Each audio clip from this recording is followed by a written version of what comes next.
അപ്പോൾ മക്കളെ, നമ്മൾ 10ാം ക്ലാസ്സിലെ ബയോളജി ടോപ്പിക്ക് സ്റ്റാർട്ട് ചെയ്യുകയാണ്. അപ്പോൾ ആദ്യത്തെ സെഷൻ എന്ന് പറയുന്നത് എന്താണ്? ആദ്യത്തെ ചാപ്റ്റർ എന്ന് പറയുന്നത് എന്താണ്? ലൈഫ് പ്രോസസ്സസ് അല്ലേ. എന്താണ് ഈ ലൈഫ് പ്രോസസ്സസ്? ഓരോ ഓർഗാനിസവും അതിനൊരു ഒരു ക്യാരക്ടർ പ്രോപ്പർട്ടീസ് ഉണ്ട്, അല്ലെങ്കിൽ അതിൻ്റെ ഒരു ഓർഗാനിസത്തിൻ്റെ പ്രോപ്പർട്ടി ആയിട്ട് നമുക്ക് വിലയിരുത്താൻ പറ്റുന്ന ഒരു ഫാക്ടറാണ് മൂവ്മെൻറ്റ് എന്ന് പറയുന്നത്. അതെന്ന് പറയുന്നത് ഗ്രോത്ത് റിലേറ്റഡ് ആയിട്ടും എല്ലാതെയും പറയാം. വിസിബിൾ മൂവ്മെൻ്റ് എന്ന് പറയുന്നത് എന്താണ്? ഒരു ജീവി വളർന്ന് വലുതാവുക, അല്ലെങ്കിൽ അതിൻ്റെ ലീവ്സ് ഇതാവുക. ഇപ്പോൾ പ്ലാന്റ്സിനെ സംബന്ധിച്ചോളം ലീവ്സ് ഉണ്ടാവുക, ഫ്ലവേഴ്സ് പൂക്കുക, അതൊക്കെയാണ് അതിൻ്റെ വിസിബിൾ മൂവ്മെൻറ്റ്സ് എന്ന് പറയുന്നത്. അതുപോലെ ഇൻവിസിബിളായിട്ട് നടക്കുന്ന, അല്ലെങ്കിൽ ഇൻവിസിബിളായിട്ടോ അല്ലെങ്കിൽ ഇൻറ്റേർണലായിട്ടോ നടക്കുന്ന ഒരുപാട് മൂവ്മെൻറ്റ്സ് ഉണ്ട്. ഇപ്പോൾ ഉദാഹരണം പറയാം, റെസ്പിറേഷൻ, ഡൈജഷൻ, റീപ്രൊഡക്ഷൻ. ഇതൊന്നും നമ്മൾ കാണുന്നില്ലെങ്കിലും അവിടെ നടക്കുന്നുണ്ട്. അപ്പോൾ അതും ഒരു ഫീച്ചറാണ്. വൈറസസ് എന്ന് പറയുന്ന ഒരു മോളിക്കുലർ മൂവ്മെൻ്റ് ഒന്നും കാണിക്കത്തില്ല, പക്ഷെ അതൊരു സെല്ലിനെ ബാധിച്ചതിന് ശേഷം ആ സെല്ലിൽ ഇരുന്നു കൊണ്ട് അതിൻ്റെ പ്രോസസ്സുകൾ അത് അതിൻ്റെ വർക്കിങ് ചെയ്യുന്നു, അല്ലെങ്കിൽ അതെന്താണ് പറയുക, ആ സെല്ലിൽ ഇരുന്നു കൊണ്ട് തന്നെ അതാണെങ്കിൽ start to replicate or start to move എന്ന് പറയാം. ഒരു സെല്ല് വേണം അതിന്. ലിവിങ് ഓർഗാനിസത്തിൻ്റെ ബോഡിയിൽ ഇരുന്നു കൊണ്ടാണ് വൈറസസ് റെപ്ലിക്കേറ്റ് ചെയ്യും, വൈറസസിൻ്റെ day to day routines activities ചെയ്യുന്നത്. അല്ലാതെ വൈറസസിന് ഇൻഡിവിജ്വലായിട്ട് നിൽക്കുമ്പോൾ ഒരു എക്സിസ്റ്റൻസും അതിൻ്റെ അതിൻ്റെ വൈറസസിനാണെങ്കിൽ തന്നെ പുറത്ത് ഒരു ലിവിങ് ഓർഗാനിസത്തിന് പുറത്ത് സെൽഫായിട്ട് എക്സിസ്റ്റ് ചെയ്യുമ്പോൾ ഒരു മൂവ്മെൻറ്റും അതിന് കാണിക്കാൻ പറ്റത്തില്ല. ഇനി നമ്മൾ പറയുന്നത് സെൽസിൻ്റെ സ്ട്രക്ചറിൽ പറയുന്നത്, അല്ലെങ്കിൽ ഒരു ലിവിങ് ഓർഗാനിസം ഡെവലപ്പ് ചെയ്യുന്നതിൻ്റെ സ്ട്രക്ചർ എടുത്താൽ ഏറ്റവും പ്രൈമറി ആയിട്ട് പറയുന്നത് സെൽസാണ്. സെല്ലുകൾ ഫോം ചെയ്ത് ടിഷ്യൂസ് ഉണ്ടാകുന്നു, ടിഷ്യൂസ് എല്ലാം ഫോം ചെയ്ത് ഓർഗൻസ് ഉണ്ടാകുന്നു, ഓർഗൻസ് എല്ലാം കൂടെ ഫോം ചെയ്ത് ഓർഗൻ സിസ്റ്റംസ് ഉണ്ടാകുന്നു. അങ്ങനെ ഓർഗൻ സിസ്റ്റംസ് എല്ലാം കൂടെ ചേരുമ്പോൾ ഒരു ഓർഗാനിസം ആക്കി മാറ്റുന്നു. അതാ പറയുന്നത് living organisms are well structured into tissue, cell organs etcetera due to the effect of environment effect ആണ് എന്ത് വരുന്നത്? ലിവിങ് സ്ട്രക്ചേഴ്സ് എന്ന് പറഞ്ഞാൽ ബ്രോക്കൺ ഡൗൺ ആവുന്നു, ഡെഡ് ആവുന്നു അല്ലേ. അവിടെ സാപ്രോഫൈറ്റിക് ആയിട്ടുള്ള ഓർഗാനിസംസ് അതിനെ അഴുകി പോകുന്നതിന് സഹായിക്കുന്നു അല്ലേ, അത് മണ്ണിലേക്ക് ലയിക്കുന്നു. വീണ്ടും ഓരോ ലിവിങ് സ്ട്രക്ചേഴ്സ് ഡെവലപ്പ് ചെയ്യുന്നു. മണ്ണിൽ നിന്നും ജലത്തിൽ നിന്നൊക്കെ ലിവിങ് സ്ട്രക്ചേഴ്സ് ഡെവലപ്പ് ചെയ്യുന്നു അല്ലേ, അതാണ് പറയുന്നത്. പിന്നെ ഈ സ്ട്രക്ചേഴ്സ് എന്ന് പറഞ്ഞാൽ മോളിക്യൂൾസ് കൊണ്ടാണ് മേക്ക് ചെയ്തേക്കുന്നത്. അപ്പോൾ എന്ത് വേണം? മോളിക്യൂൾസ് ആണെങ്കിൽ എല്ലാം അവിടെ മൂവ് അറൗണ്ട് ആയിരിക്കണം. ലൈഫ് പ്രോസസ്സ് എന്ന് പറയുന്നത് എന്താണെന്ന് വെച്ചാൽ ഈ ബ്രേക്ക് ഡൗൺ ഓഫ് ഓർഗാനിസംസും അതിൻ്റെ ഡാമേജസ് പ്രിവെൻറ്റ് ചെയ്ത് അതിൻ്റെ ഒരു ഗ്രോത്ത് ഉണ്ടാകുന്നു, അല്ലെങ്കിൽ അതിൻ്റെ റീപ്രൊഡക്ഷൻ ഉണ്ടാകുന്നു, അല്ലെങ്കിൽ അത് റെപ്ലിക്കേറ്റ് ചെയ്യുന്നു, അല്ലെങ്കിൽ അത് ഡിസ്ട്രോയിഡ് ആവുന്നു. അങ്ങനെയുള്ള കണ്ടീഷൻസ് ആണ്. ന്യൂട്രീഷൻ, റെസ്പിറേഷൻ, എക്സ്ക്രീഷൻ, ഗ്രോത്ത് ഒക്കെ ഇതിൻ്റെ ഒരു എക്സാമ്പിളായിട്ട് പറയാം. അതൊക്കെ ലൈഫ് പ്രോസസ്സസ് ആണ് അല്ലേ. ഇതിന് എനർജി എന്ന് പറയുന്ന സാധനം ഔട്ട് സൈഡിൽ നിന്ന് വേണം. ആ എനർജി എവിടെ നിന്ന് കിട്ടും? നമ്മുടെ ഫുഡിൽ നിന്നേ കിട്ടത്തുള്ളൂ അല്ലേ. അപ്പം ഈ ലൈഫ് എന്ന് പറയുന്നത് കാർബൺ ബേസ്ഡ് മോളിക്യൂൾസിൽ ഒരു കാർബൺ ബേസ്ഡ് ബയോമോളിക്യൂൾസ് ആയതുകൊണ്ട് തന്നെ അവയിൽ നിന്നാണ് എനർജി നമുക്ക് കിട്ടുന്നത്. ഫുഡ് എന്ന് പറയുന്നത് വളരെ മൈന്യൂട്ടായിട്ടുള്ള പാർട്ടിക്കിൾസ് ആയിട്ട് ബ്രോക്കൺ ഡൗൺ ചെയ്യുകയും അതിൻ്റെ ഫലമായിട്ട് glucose, air or oxygen, carbon dioxide, water, energy, ഇങ്ങനെയുള്ള സെഗ്രിഗേഷൻസ് നടക്കുന്നു, അല്ലെങ്കിൽ പാർട്ടിക്കിൾ ജനറേഷൻസ് നടക്കുന്നു. അതിന് ഓക്സിഡൈസിങ് ആൻഡ് റെഡ്യൂസിങ് റിയാക്ഷൻസ് ആണ് നടക്കുന്നത്. അതിൻ്റെ ഫലമായിട്ടാണ് ഈ ബ്രേക്ക് ഡൗൺ ഓഫ് ഫുഡ് ഉണ്ടാവുകയും അതിൻ്റെ ഫലമായിട്ട് എനർജിയും കാർബൺ ഡയോക്സൈഡും എയർ ഓർ ഓക്സിജൻ, ഗ്ലൂക്കോസ്, വാട്ടറൊക്കെ ഡെവലപ്പ് ചെയ്യുന്നത്. സെല്ലിൽ വാരിയസ് കെമിക്കൽ പ്രോസസ്സുകൾ നടന്നിട്ട് യൂസ്ലെസ് ആയിട്ടുള്ള ഹാർംഫുൾ ആയിട്ടുള്ള ബൈ പ്രൊഡക്ട്സ് ഫോം ചെയ്യുകയും അതെന്ത് ചെയ്യുന്നു? എക്സ്ക്രീഷൻ വഴി റിമൂവ് ചെയ്ത് കളയുകയും ചെയ്യുന്നു. യൂണിസെല്ലുലർ ഓർഗാനിസത്തിലാണെങ്കിൽ എൻ്റെ സർഫസിൽ എന്ന് പറയുന്നത് എൻവയറമെൻറ്റുമായിട്ട് കോണ്ടാക്റ്റഡ് ആയിരിക്കും. അപ്പോൾ ഒരു സ്പെസിഫിക് ഓർഗൻ ഒന്നും അതിന് കാണത്തില്ല. പക്ഷേ മൾട്ടി സെല്ലുലർ ഓർഗാനിസംസ് എന്ന് പറയുമ്പോൾ അതിനൊരു സ്പെഷ്യലൈസ്ഡ് ബോഡി പാർട്സ് കാണും. ഇനി ട്രാൻസ്പോർട്ടേഷൻ സിസ്റ്റം എന്ന് പറയുന്നത് ഫുഡും ഓക്സിജനൊക്കെ ബോഡി പാർട്സിലോട്ട് ക്യാരി ചെയ്യാനും വേസ്റ്റ് പ്രൊഡക്ട്സിനെ എല്ലാം എക്സ്ക്രീഷൻ സിസ്റ്റത്തിലോട്ട് കടത്തിവിട്ട് അതിനെ പുറത്ത് തള്ളിക്കളയാനും ഒക്കെ വേണ്ടിയാണ് ഉപയോഗിക്കുന്നത്, ട്രാൻസ്പോർട്ടേഷൻ സിസ്റ്റം ഉള്ളത്.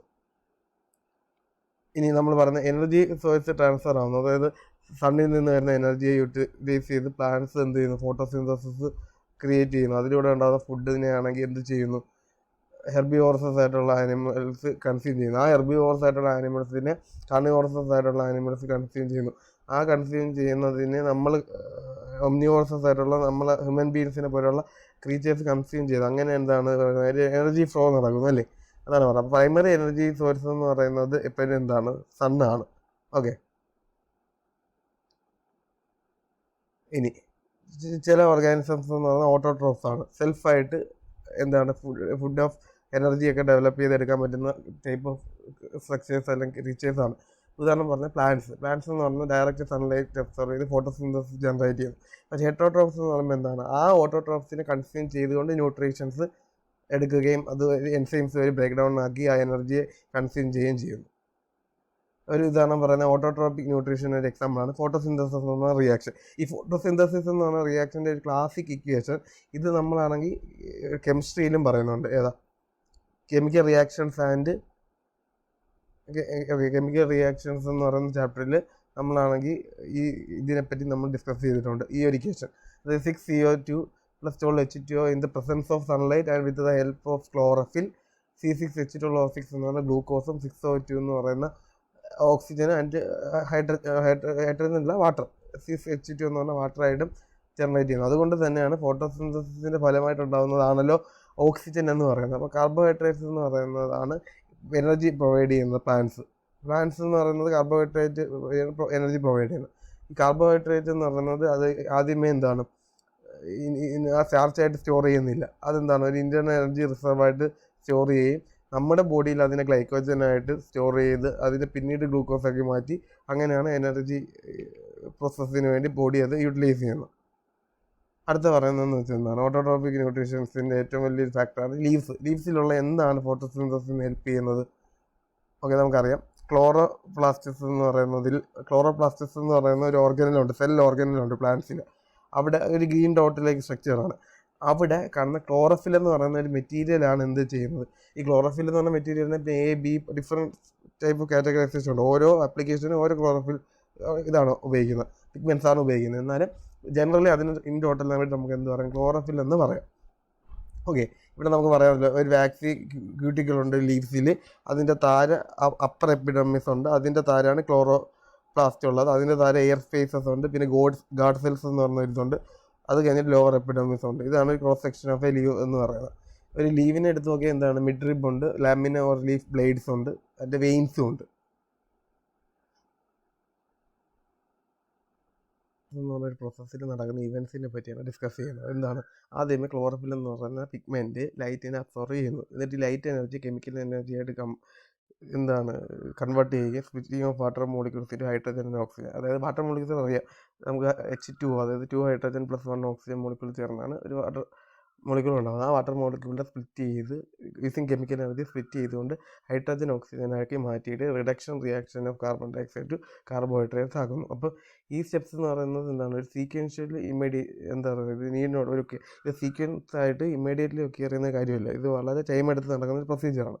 ഉദാഹരണം പറഞ്ഞാൽ ഈ ഡെസേർട്ട് പ്ലാന്റ്സ് എന്ന് പറയുന്നത് കാർബൺ ഡയോക്സൈഡ് രാത്രി ഉപയോഗിക്കുകയും അബ്സോർവ് ചെയ്ത് അല്ലെങ്കിൽ അത് ടേക്കപ്പ് ചെയ്യുകയും ഫുഡ് പ്രിപ്പയർ ചെയ്യുകയും ചെയ്യുന്നു ഇമ്മീഡിയറ്റ് ആയിട്ട്.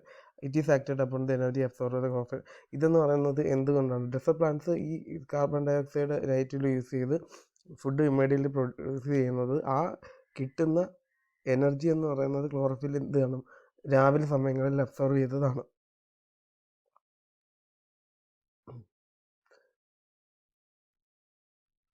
പോകണമെന്ന് പറഞ്ഞാൽ ഒരു എക്സ്പെരിമെൻ്റ് ആണ്. എന്താണ്, ക്ലോറോഫിൽ ഫോട്ടോസിന്തസിസിന് എസെൻഷ്യലാണെന്ന് തെളിയിക്കാൻ വേണ്ടി.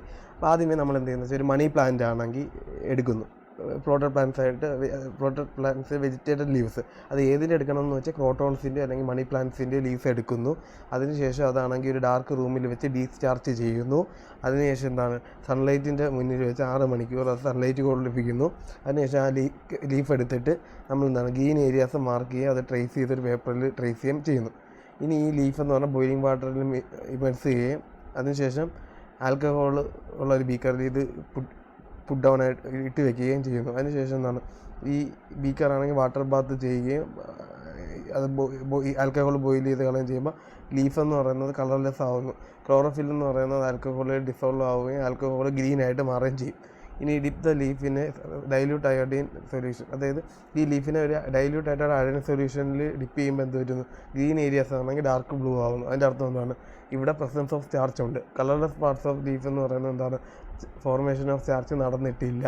അതായത് ക്ലോറോഫില്ലിൻ്റെ പ്രസൻസ് ഉള്ളപ്പോൾ മാത്രമാണ് ഗ്ലൂക്കോസ് അവിടെ ജനറേറ്റ് ആയത്. ഗ്ലൂക്കോസാണ് അയഡിൻ സൊല്യൂഷനിൽ ഇമേഴ്സ് ചെയ്യുമ്പോൾ സ്റ്റാർച്ചിൻ്റെ പ്രസൻസ് ആണ് ഡാർക്ക് ബ്ലൂ ആയിട്ട് കാണിക്കുന്നത്. അപ്പോൾ ഇത്രയോടെ നമ്മൾ ആദ്യത്തെ ടോപ്പിക്ക്. ബാക്കി ടോപ്പിക്ക് നമുക്ക് പിന്നെ എടുക്കാം. Hope you have enjoyed it. See you soon.